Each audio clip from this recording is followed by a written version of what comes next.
తీర్మానం ద్వారా రేపు తెలుగుదేశం మేనిఫెస్టోలో ఇవి పొందుపరచబడతాయి. ఈ విషయాలు మనం గమనించాలి. ఎందుకంటే పెద్దలు చెప్పినట్టుగా స్వర్గీయ నందమూరి తారక రామారావు గారు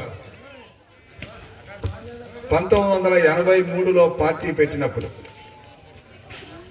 అంతవరకు 50 సంవత్సరాలు రాజకీయ చరిత్ర ఉన్నటువంటి కాంగ్రెస్ ప్రభుత్వాన్ని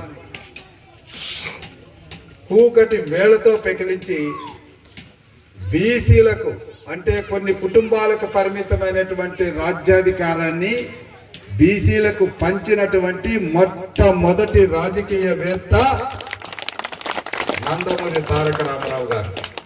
ఇది చరిత్ర చెప్తుంది.